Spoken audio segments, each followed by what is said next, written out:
स्वागत है गाइस आपका एक और वीडियो में। उम्मीद है सब बढ़िया होंगे। मैं सबसे पहले उन स्टूडेंट्स को जो भी अपने इंडिया से हैं जिन्होंने यूथ मोबिलिटी वीजा अप्लाई किया स्टूडेंट वीजा को छोड़ के, क्योंकि ये भाई एक किस्मत है, लकी ड्रॉ आप कह सकते हो कि उनके वीजे आए हैं अभी।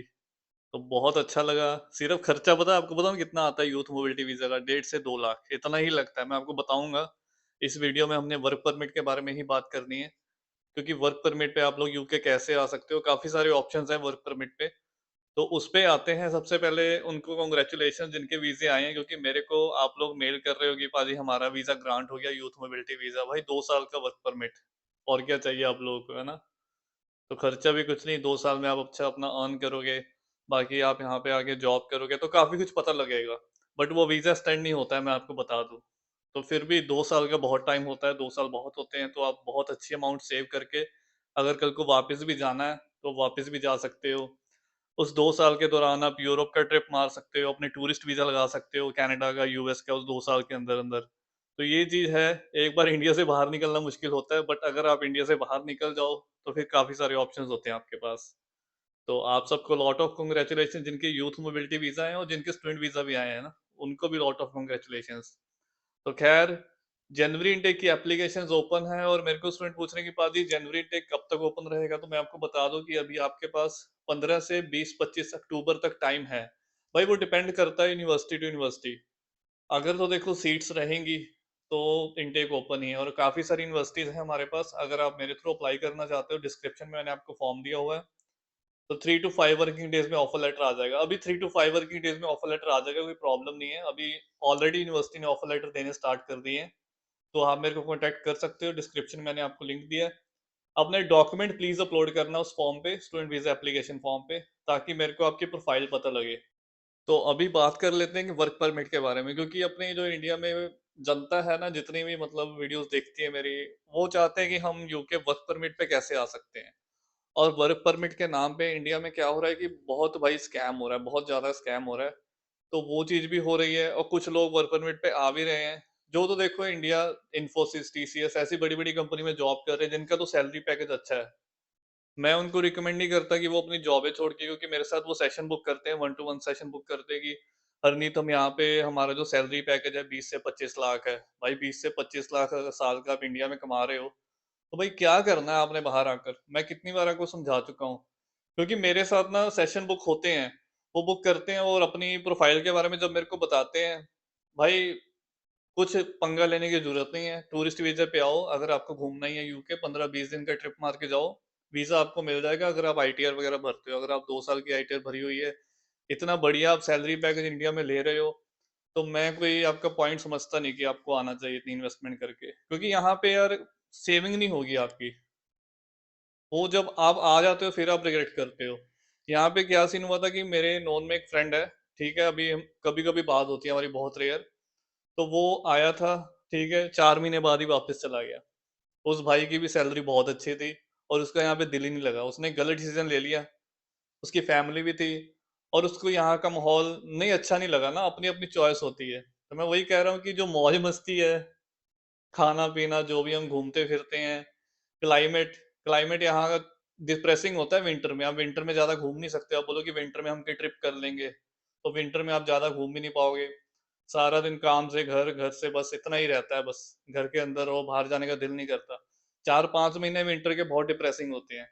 तो वो भाई भी अपना वापस चला गया था, फिर जाके उसी कंपनी में उसके दोबारा ज्वाइन कर लिया। तो ये है कि अगर आप इंडिया में अच्छा अर्न कर रहे हो, तो मैं कोई पॉइंट नहीं समझता कि आपको आना चाहिए। हाँ, अगर कोई ऐसे इंडिया में कंपनी के थ्रू वर्क परमिट पे आ रहा है, क्योंकि साल पहले मैंने एक वीडियो डाला था आदित्य भैया के साथ।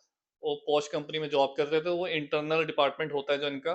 तो वहां से वो जॉब अप्लाई करके यूके आए थे, इंटरव्यू वगैरह हुई थी उनकी।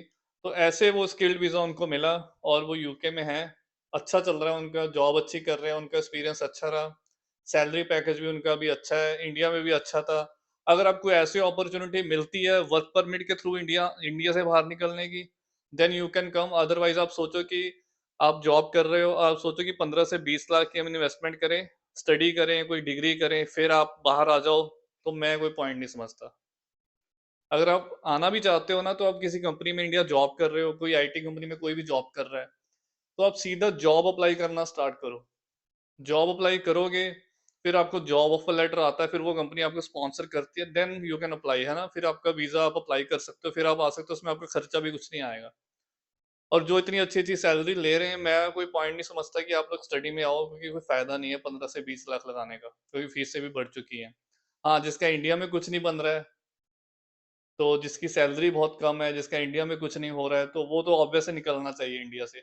मैं अपनी एग्ज़ाम्पल लूँ तो यार, मैं जब काम कर रहा था, मैं लोकल सिटी से कभी बाहर ही नहीं गया ना, तो मेरी लास्ट सैलरी 25,000 तक थी, मैं आपको बताता हूँ, झूठ क्या बोलना, 25,000 महीने की, तो मेरे तो साल के ही पैकेज ढाई 3 लाख ही बनता है ना, कितना बनता है, और जो भी मार्केटिंग का इंसेंटिव वगैरह होता था।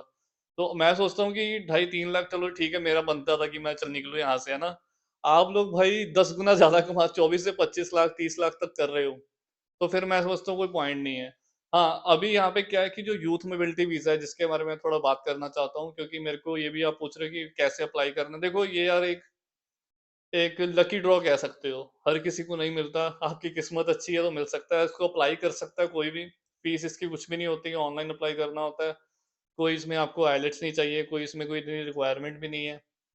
भाई देखो, अप्लाई करने में कुछ नहीं जाता, अभी ये यूथ मोबिलिटी वीज़ा बंद है, अभी कब ओपन होगा? अगले साल, जैसे जनवरी में आई थिंक ओपन होगा, देखते हैं होता है नहीं होता। तो जनवरी में अगर ओपन होता है, तो फिर आप डेफ़िनेटली इसको ट्राई करो, अप्लाई करो, किस्मत का कुछ नहीं पता। क्योंकि जो स्टूडेंट वीज़े पे आ रहे हैं, मैं उनसे ना उनको ज़्यादा लकी समझता हूँ जो यूथ मोबिलिटी पे आ रहे हैं, क्योंकि उन्हें खर्चा कुछ भी नहीं है। एट द एंड अपना मोटिव क्या होता है कि पैसे कमाने होते हैं हर एक ने। चाहे आप स्टडी वीज़े पे भी आ रहे हो, 12 से 14 लाख, 15 लाख लगा के, तो फिर आपने 2 साल का पीएसडब्ल्यू तो लेना ही है, काम ही करना होता है ना। तो यूथ मोबिलिटी में भी जो आ जाएँगे, उनको सीधा 2 साल का वर्क परमिट है। और भाई कोई ना कोई जुगाड़ निकल ही जाता है सेटिंग का।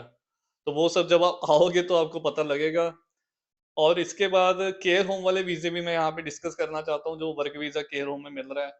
भाई प्लीज़ मेरी हम्बल रिक्वेस्ट है आपसे, स्पेशली जो पंजाब में बैठी है जनता, जो हरियाणा में है और जो गुजरात में है, क्योंकि यहाँ से मैं देख रहा हूँ केयर होम वाले जो एजेंट इंडिया में बैठे हैं ना, अगर तो देखो आप स्पाउस है आपके साथ, ठीक है, स्पाउस स्किल्ड वीज़े में साथ में आ सकता है, वो स्टडी वीज़े के लिए बंद हुआ है डिपेंडेंट का। तो अगर कोई भी स्पाउस है जो डिपेंडेंट साथ आना चाहता है आपके केयर होम वाले वीज़े पे, तो अगर आप साथ में आ रहे हो then you can come, but एक बात आपको मैं पहले बता दूँ, आपको यहाँ आके पता लगेगा तो बाद में आप रिग्रेट करोगे। वहाँ पे इंडिया में आपको ये लोग शो करते हैं, जो एजेंट है जो आपको केयर होम का कॉन्ट्रैक्ट दे रहे हैं, आपको 15 से 20 लाख, 25 लाख इतना रेट चल रहा है इंडिया में, लोग ले रहे हैं। और आपको वहाँ पे वो कॉन्ट्रैक्ट देते हैं 40 घंटे का, कि आपको यूके में जाके क्या 40 घंटे का काम मिलेगा वीक का केयर होम में। और भाई मैं लिटरली बताऊँ, और मैं मज़ाक नहीं कर रहा, जो यहाँ पे हैं उनको ऑलरेडी पता है। 15 घंटे मिलते हैं हफ्ते के, 40 घंटे छोड़ो आप, 15 घंटे इतनी मुश्किल से मिल रहे हैं। और ये सब बिज़नेस बनाया हुआ है आपसे पैसे कमाने का। जो लॉयर बैठे हैं वो भी ऐसा कर रहे हैं, जो एजेंट बैठे हैं इंडिया में वो भी, बस भाई बहुत वो आपसे एक्स्ट्रा पैसे ले रहे हैं, मैं बता रहा हूँ आपको लिटरली, और आपको काम भी नहीं मिलता। आप सोचो कि फिर आप वो वीज़ा छोड़ के किसी और जगह काम कर सकते हो, लीगल नहीं कर पाओगे। आपको जो बीआरपी मिलेगा ना, आप भाई उस पे उसी फ़ील्ड में, उसी केयर होम में ही आप जॉब कर सकते हो, और कहीं आप काम ही नहीं कर सकते। आपको कैश पे ढूँढना पड़ेगा फिर। अगर तो देखो आपका हस्बैंड आपके साथ में है, सपोज़ करो कि आपकी वाइफ़ आई केयर होम के वीज़े पे, आपकी वाइफ़ को मिल रहे हैं सिर्फ़ 15 घंटे हफ़्ते के। चलो कोई बात नहीं, मिल रहे हैं ना 15 घंटे, चलो 15 घंटे तो मिल रहे हैं, कुछ तो आ ही रहा है। ठीक है, वो कैश पे अब एक्स्ट्रा काम कर सकती है अगर उसको मिलता है।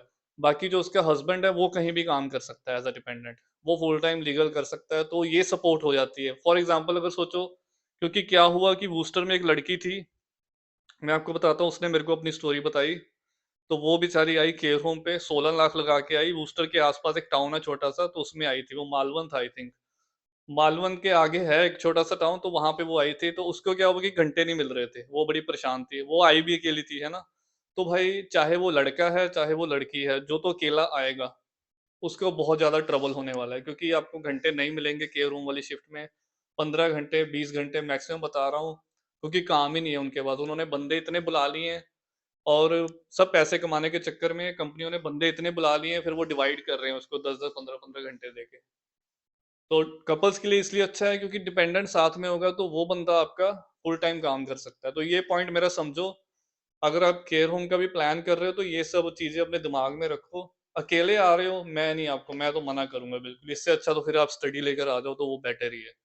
अगर कोई अकेले आना चाहता है, ठीक है, तो फिर तो बेटर ऑप्शन है कि 12 से 15 लाख में आपका स्टूडेंट वीज़ा हम करवा देंगे, कोई दिक्कत नहीं है। और वो सेफ एंड सिक्योर भी है, क्योंकि आजकल केयरों वाले में भी स्कैम पहले पैसे लेते हैं 8-8 लाख, 10-10 लाख ले लेते हैं जिन जो बैठे हुए हैं। फिर आपको सीओएस आता है बाद में। तो वो चीज़ का आप ध्यान रखो। बाकी यूथ मोबिलिटी वीज़ा अगले साल होगा, जनवरी में जैसे भी ओपन होगा मैं आपको बता दूँगा, एक वीडियो डाल दूँगा। यूथ मोबिलिटी वीज़ा के लिए आपको किसी एजेंट की ज़रूरत नहीं है। भाई कुछ नहीं चाहिए, एजेंट अगर आपसे कोई पैसे लेता है 1 लाख, 1.5 लाख, भाई कोई इसके कोई चार्जेज़ नहीं है, मैं आपको लिटरली बता रहा हूँ, यूथ मोबिलिटी वीज़ा के कोई चार्जेज़ नहीं है। आपको एक बार जब एक्सेप्ट हो जाते हो, जब बैलेट पे आप लॉगिन करते हो, आपका अकाउंट क्रिएट करते हो, उसपे अप्लाई करने की कोई फीस नहीं है। जब आपका एप्लीकेशन सक्सेसफुल हो जाती है, तो आपको एक मेल आ जाती है। उस मेल में होता है आपका यूएएन नंबर, ठीक है? यूनिक आइडेंटिफिकेशन नंबर होता है, यूएएन यूनिक ऑथेंटिफिकेशन नंबर कुछ होता है ऐसे। तो वो नंबर आपको आता है, उसके बाद क्या है कि आपने 30 डेज़ के अंदर वीज़ा फाइल करना होता है। तो वो एक बहुत ही सिंपल प्रोसेस है। और जो वीज़ा फ़ीस है इसकी, स्टूडेंट वीज़ा की जो फ़ीस है वो ज़्यादा है। इसकी वीज़ा फ़ीस है 250 पाउंड के आस-पास है। इसमें फंड भी आपको बहुत कम शो करने होते हैं। मैं आपको बोलूँगा एटलीस्ट आप 3 लाख रुपए रखो, 2500 पाउंड के आस-पास है, बट 3 लाख अपने अकाउंट में रखो 28 दिन पुराने। आप जैसे अप्लाई कर रहे हो ना, तो आप उस टाइम अपने डाल के रख लो, तो अच्छा ही रहेगा आपके लिए।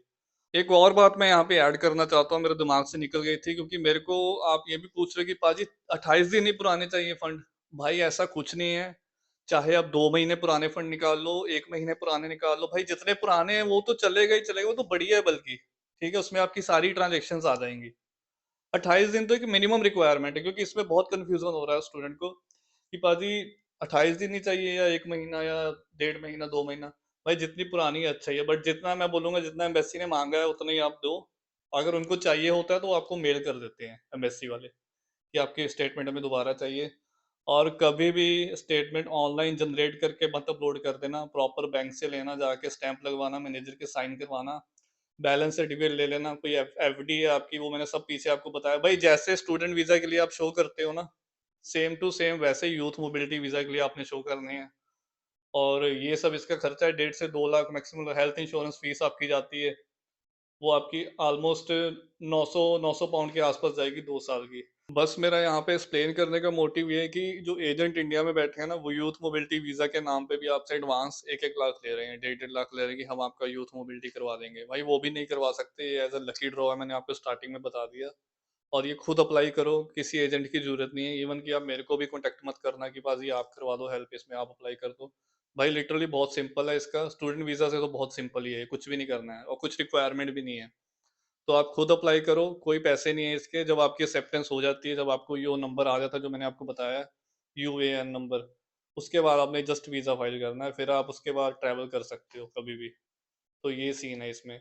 तो ये सब वर्क परमिट है, स्किल्ड वीज़ा बहुत मुश्किल से मिलता है भाई। अपने पैसे जो भी आप इन्वेस्ट कर रहे हो केयर होम के लिए, तो वो थोड़ा सोच समझ के करो। और यूके टूरिस्ट वीज़ा जल्दी देता नहीं है। अगर आप सोचो कि आप 20, 25, 30 साल के हो, तो आप टूरिस्ट वीज़ा अप्लाई कर रहे हो, तो टूरिस्ट वीज़ा नहीं मिलता। यूरोप में भी इवन कि अपने इंडियंस को नहीं मिलता है टूरिस्ट वीज़ा बहुत जल्दी, क्योंकि उनको पता है ये लोग यहाँ पे आ जाएँगे तो वापस नहीं जाएँगे। तो ये सब चीज़ें हैं। तो ख़ैर वीडियो बहुत लंबी हो जाएगी। आज मैं वीडियो घर पे रिकॉर्ड कर रहा हूँ। थोड़ी तबीयत ठीक नहीं थी मेरी भी, क्योंकि मौसम चेंज हो रहा है। और बहुत कल मानोगे आप, रात को इतनी ठंडी हवा चल रही थी ना, मतलब 18 टू 19 माइल्स पर आवर के हिसाब से यहाँ पे जो विंड स्पीड थी उसकी बात कर रहा हूँ, 30 किलोमीटर हो जाती है। तो बहुत तेज हवा चल रही थी और मौसम अभी चेंज हो रहा है। दिन में ठीक होता है, सुबह शाम की ठंड है। तो ये है कि जो अभी नए स्टूडेंट आए हैं यहाँ पे और जो अभी आ रहे हैं, तो मैं उनको बोलूंगा कि अपना ज्यादा हीरो मत बनो, क्योंकि मैं देखता हूँ स्टूडेंट क्या है कि ज्यादा शो ऑफ के चक्कर में टी शर्ट्स पहन के घूम रहे हैं इस मौसम में, तो वो अच्छी बात नहीं है। एटलीस्ट आप जैकेट हुडीज वगैरह अपन पहनो और बंद करो इसको। एक बार हवा लग गई ना तो लग जाएंगे आपके। तो लगता है आपको कि ठंड नहीं है इतनी, बट जब हवा लगती है ना तो फिर बंदा बीमार पड़ सकता है। तो यही है, अपनी हेल्थ का ध्यान रखो। अभी जस्ट स्टार्ट हुआ है, अभी तो दिसंबर में जाके, नवंबर में जाके ठंड और बढ़ जाएगी। तो खैर, अगर आप मेरे थ्रू एप्लीकेशन करना चाहते हो तो मैंने आपको फॉर्म दे दिया, आप अप्लाई कर देना उस पे, तो मैं आपको कॉन्टैक्ट कर लूंगा। तो अगली वीडियो में मिलते हैं, तब तक के लिए अपना ध्यान रखें, टेक केयर, बाय बाय।